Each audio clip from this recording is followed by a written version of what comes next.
Hey guys, FilthyRobot here with Arumba, continue our EU4 playthrough.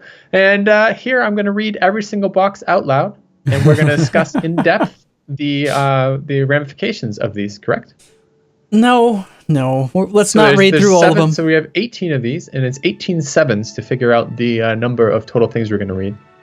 Well, yes, but each one of these idea groups has 7 ideas in it, but they also have a finisher. So they actually have 8 modifiers you get from each idea group. Ooh, that's even more reading. That's going to be amazing. Yeah, we have a lot to look forward to. Let's just do this. I'm going to give you a very quick summary of each idea group in the diplomatic category only, and then I'm going to narrow it down from these 6 down to just 2 for you to make a choice from. Okay?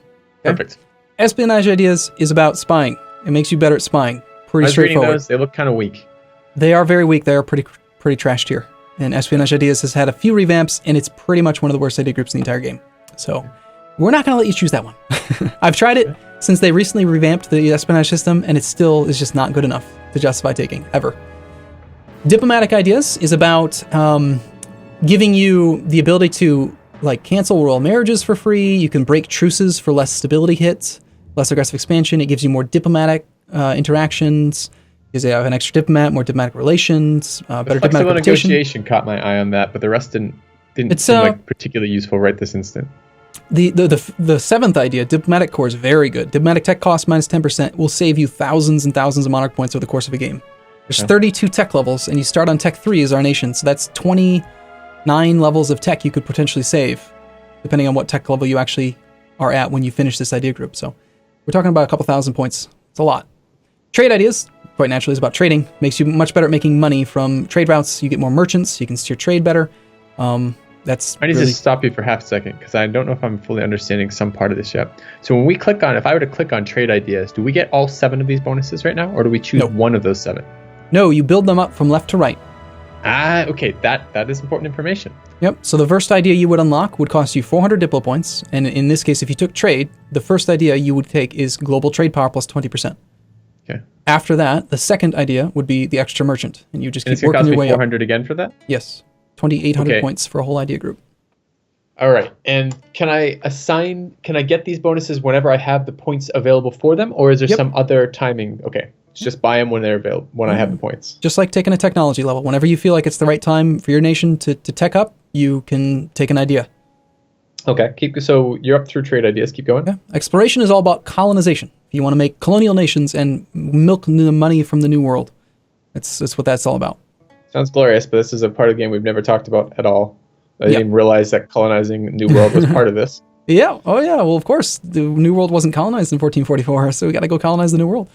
Maritime Ideas is about having more ship stuff. Look at the second one. You get more sailors. You know how I feel about that. Maritime is like...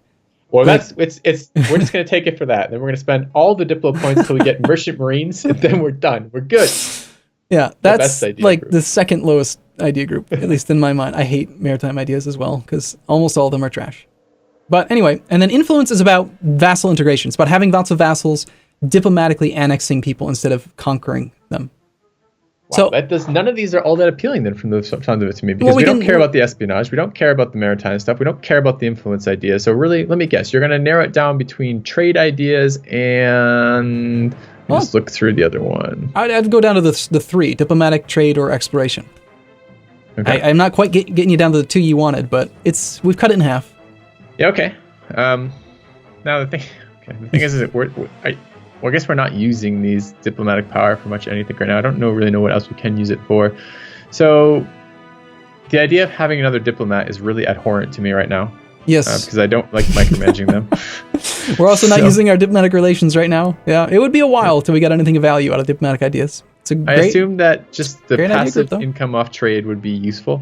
Oh yeah. And we don't have. I guess I'm leaning towards trade ideas right now. We don't have anything to do with exploration right now. I don't know when the timing for that will be, when we're doing settle colonies and get colonists and shit. Maybe when we get +1 colonists, we could do it right away. I don't know. Well, I can very quickly just answer that question. If we were playing as Castile, Aragon, or Portugal, we could colonize right now. If we're playing as Tlemcen, Morocco, anyone that's on the northwestern coast of Africa or the southwestern coast of Europe could do colonization from the very beginning. But we're a little far away. It's going to take us another 20 to 30 years until we have the colonization range to actually be able to reach the New World from where we live. So it'd be slow. It is something really fun to do. Playing a colonial Scottish game is great. but I would probably advise against it if you want to have any kind of fun or interaction with it right this second. So I would agree. Trades is a good idea. Is that what you chose? Yep. Nice. Okay, cool. Now, definitely, if I had to choose between taking the diplomatic tech of, well, actually, this is kind of an interesting thing. So, why did it cost us anything? So I thought this was going to cost us 400. No, we unlocked the idea group, but you haven't actually taken an idea yet. Now, well, the first one of these is green already. Yeah, it's green saying you can buy it if you want. No, I see. The green doesn't mean have. Green means I could buy. I see. Yes. So here's the thing. If you were to take it, we get global trade power plus 20%. On the other hand, if we were to take the diplomatic technology, then we would have trade efficiency plus 5, which is functionally equivalent to global trade plus 5. And then by being ahead of time on Diplotech, we would also get plus 20% trade efficiency. So what do you mean ahead of time? Notice how top right corner of the technology, look at the technology tab. Yeah. You see for admin, we're plus 40%. Yeah. We're four years ahead of time. When you hover over the little clock, you can see by being 4 years ahead of time, you get the following bonuses. If you're even 1 year ahead of time, these are the fixed bonuses that you get always. If you're ever ahead of time on any level of tech or administrative, you get production efficiency plus 20% and yearly corruption minus 0.05. If you're ahead of time on Diplo, you get plus 20% trade efficiency, yearly corruption minus... Do we care about production efficiency? So what is production? Okay, so we don't know. These are yields from the province? Yes. I just love watching your mind here and just try to figure out what I know I talked about this before. What the hell does this number mean? What is this? Production efficiency is the multiplier you get on your base production values in every province. So that's quite a large multiplier, 70%. It is and it isn't. If you go to the economy tab. All right. Okay, the income list. We got taxation, production, trade. Yeah. See how it says in parentheses 35, 30, and 5. You hover over the 30, you can see that we right now have 30% bonus to our production efficiency, 10% from technology, 20% from being ahead of time in admin tech. Even with those bonuses, our monthly income from the production right now is 3.35 ducats. Right, but we're going to more than double that, right? So one way I would look at that is if you were to actually take the current number, 3.35, divide it by the multiplier, which is plus 30%, our base monthly income is 2.6. So you could value being ahead of time on production efficiency at 20% of your base. So we're talking about 0.51 ducats is what being ahead of time on production efficiency gives you, the actual effect. It's not very much money, not a big deal. Trade efficiency, on the other hand, is worse. We actually only make 1.77 ducats from trade right now. So that's under economy still. Trade 1.77, and then you're getting the base by dividing it by whatever. Yeah, 1.77 divided by 105%. Yeah. Okay. To get down to 100. So 20% so trade efficiency is better. Right. Production's well, we already have the production because we took the admin tech. I thought we didn't take that. We took the admin tech to unlock the idea group. Those are currently applied bonuses. Yes. So anyway, long story short, I'm not trying to confuse you, but I'm just pointing out that you have a decision to make. You could continue to take Diplotech instead of taking an idea group in order to be ahead of time on Diplotech, for example. It's a choice you could make. But in this case, I would highly recommend taking the ideas. What does trade range do? Trade range, if you go to the trade map mode, shortcut key should be Y, once or twice, depending on what screen you're on. Remember how we talked like episode 1 or 2 about how some of these had the little checkered marks in them, some of them don't? Increasing your trade range will increase the number of these that are no longer checkered, how far you can interact. Checkered is shit we can't trade with. It's too far away to interact with, yes. Do we have, do we have traders? People doing trading? Like, how do I know what element, we get better range on our trade routes, but I didn't even know we had trade routes. Well, by being, let's just say we could interact with another trade node that we currently can't interact with. We could send a merchant to it, is what we could do. Okay. And from there, you could try to steer trade or something. Which soon, if you've taken trade ideas, we're going to end up with 5 merchants now instead of just 2. Fantastic. My biggest thing I like about merchants is that we've only micromanaged them once so far this game.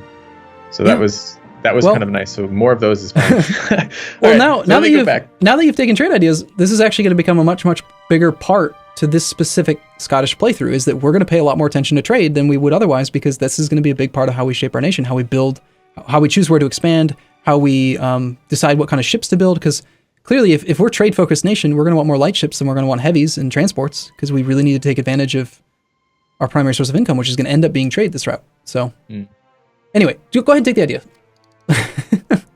Can I take the idea? I think I already did. No, you didn't. You got to go to the ideas tab, click on the little green thing, The little green first idea. Whoa, whoa, whoa, whoa. What do you mean take the idea? This is global trade power plus 20%. I thought we just looked at this and decided that was worse than the admin tech. Did we not? I thought we just decided this. So we looked at the admin tech. So diplomatic tech, not admin tech, excuse me. Oh, I see. Because I was looking at workshops with 50% production efficiency, but that's the admin tech. And we don't have admin points. We have diplo points. We're talking about the diplo point is trade range, trade efficiency, or naval maintenance. And that compared to the 20 is worse. It's not going to be particularly good either way because our trade income is pretty garbage at the moment. But 5% trade efficiency, which is what we get off of taking basic financial instruments, and plus trade range really doesn't do much for us right now. No, and we don't want to pay more naval maintenance. And generally, so that tech is not great for us right now. Exactly. And generally, the further you get into an idea group, the better the ideas tend to be. And then also, every third idea we unlock one of our Scottish ideas. So 2 more of those, and we'll also get Break the Black Douglas, National Unrest -1. See how 1/3 of that first one is filled in now?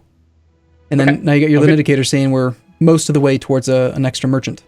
Let's go back to killing things. Yeah, okay, that was a big aside. I apologize if that got too complicated. But anyway, let's go fight this army. See what happens.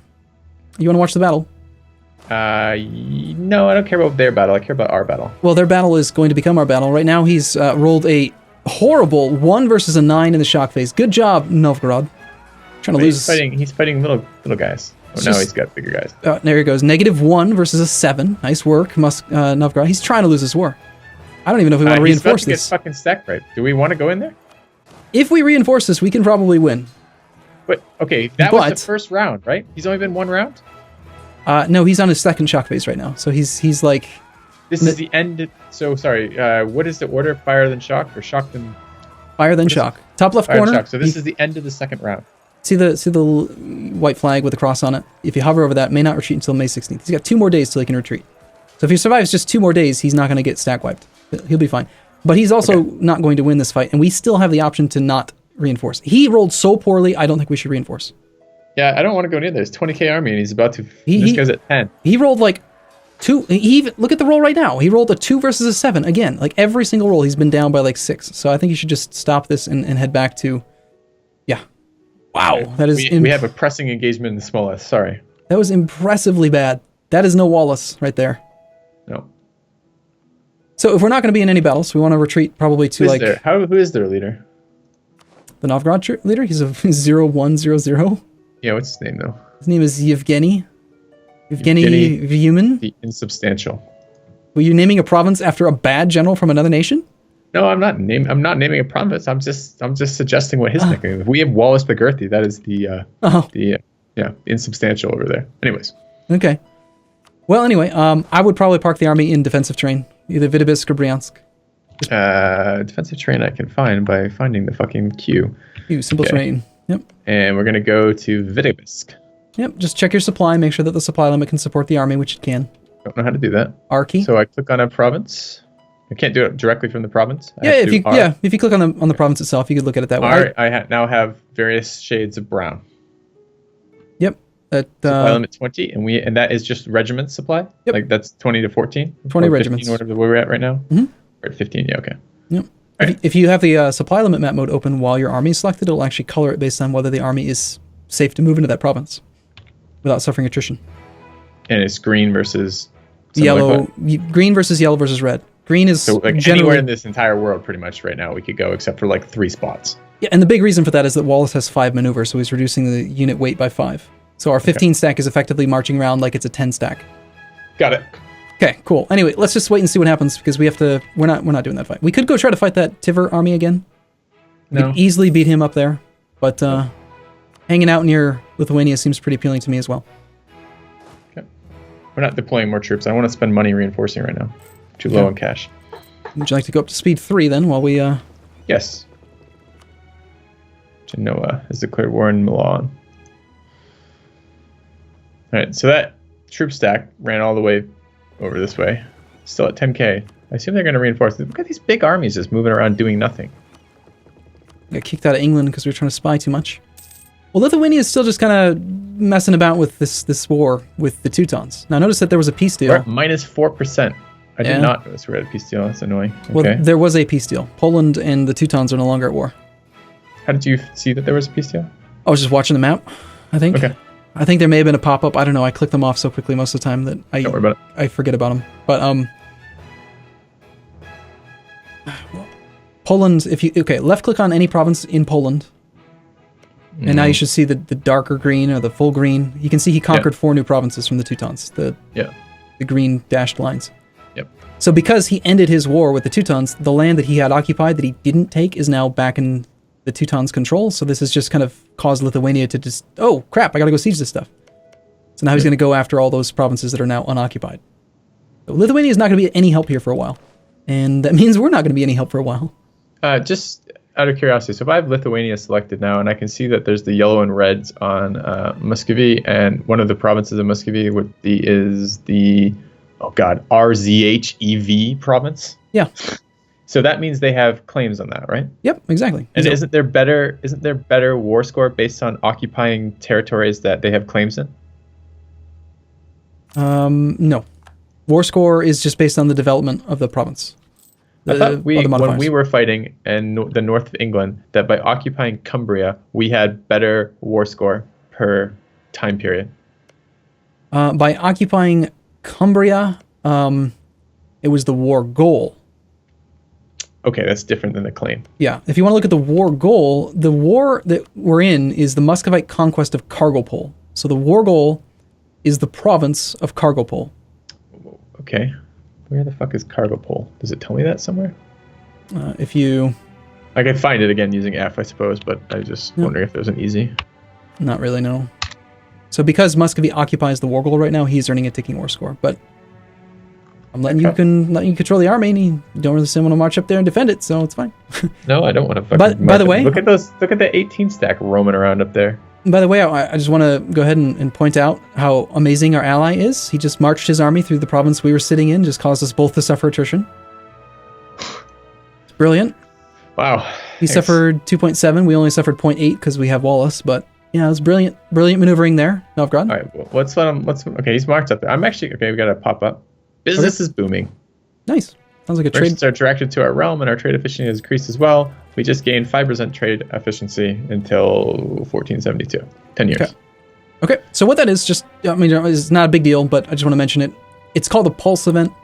Once you've unlocked an idea group, you get these things called five-year pulse events. Every 5 years, you're going to get an event related to the ideas you've selected. Okay. So there are X number of events that can happen if you've taken trade, and we just had our first pulse, and that's what we get for the next period of time. And 5 years from now, we're going to get another one.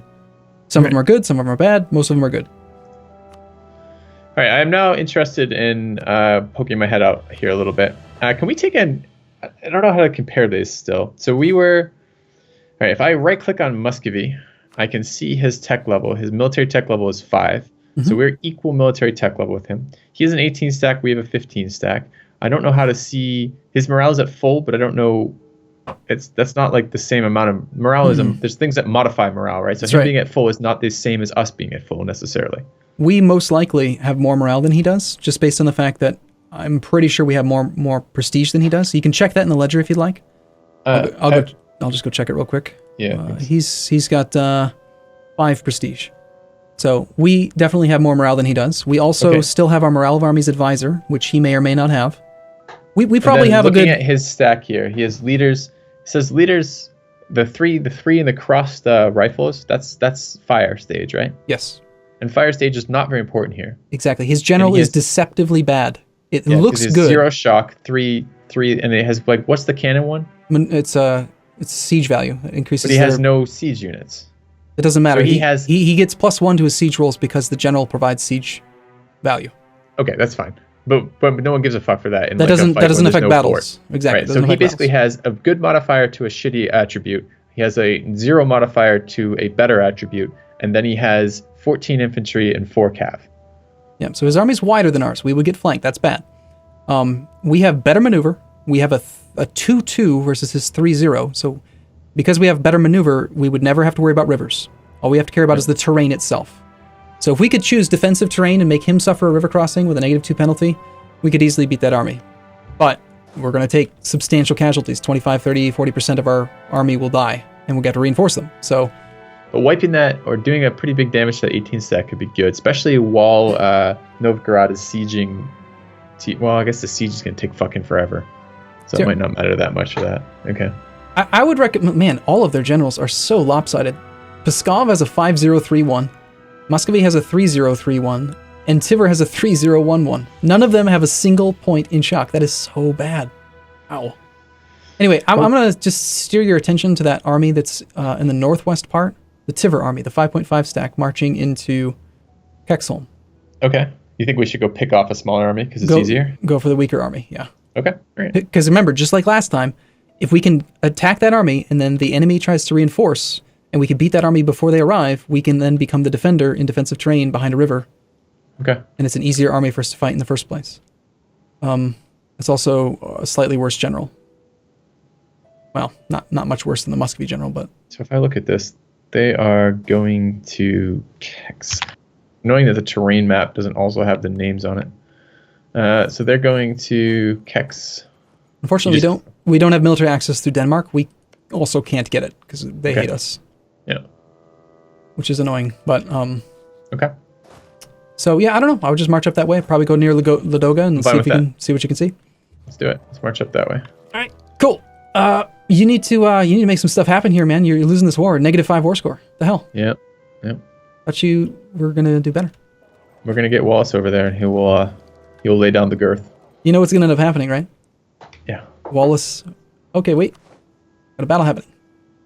Wallace is gonna die at a pivotal point, and then we're gonna lose the war. I'm unnaming the province after him if that happens. I'm just gonna tell him. I'm gonna put that out there right now, so he understands there's a lot at stake here. This looks good. We're gonna arrive on the 28th. He'll arrive on the 5th. We're gonna be the defender versus a 1-1 in defensive terrain. So his. Because they are marching over to Olonets, and we're going to Olonets. No, neither of us are going to Olonets. We're going to Novgorod. What are you talking about? The 5.5 is going to Olonets. It says it right there. We'll arrive in Olonets. No. You see the battle indicator in Novgorod? There's a little crossed sword right now in Novgorod, letting you know that there will be a battle in Novgorod. Oh. You see the Muscovite army in Torzok that's marching into Novgorod. Okay. I'm not going to... I would just right-click on Novgorod here, but I'm not going to because I'm worried it will reset times. It will. You don't want to. You want to just let them... If this battle happens, that would be good for us because we're going to be the defender against a 1-1 in good terrain for us. The good terrain offsets his 1-1. He's effectively a 0-0-0-0 general versus Wallace, and Wallace is badass. Okay. And he decided against it. He said that was a bad idea. Now this, we do want to do. No, he's gone back to help Tver, I think. This we do want to try to reinforce too. Now, because you're already movement locked to Novgorod, you are safe to click wherever the hell you want, and it's not going to affect your movement speed at all. See, I can go wherever I want, and it's still going to be the exact same arrival time to Novgorod. Okay. So that is the fastest route to reinforce. We should try to do that. All right. But we're going to have to take a break before we can do that. Sounds good. See you guys shortly. See you in a bit.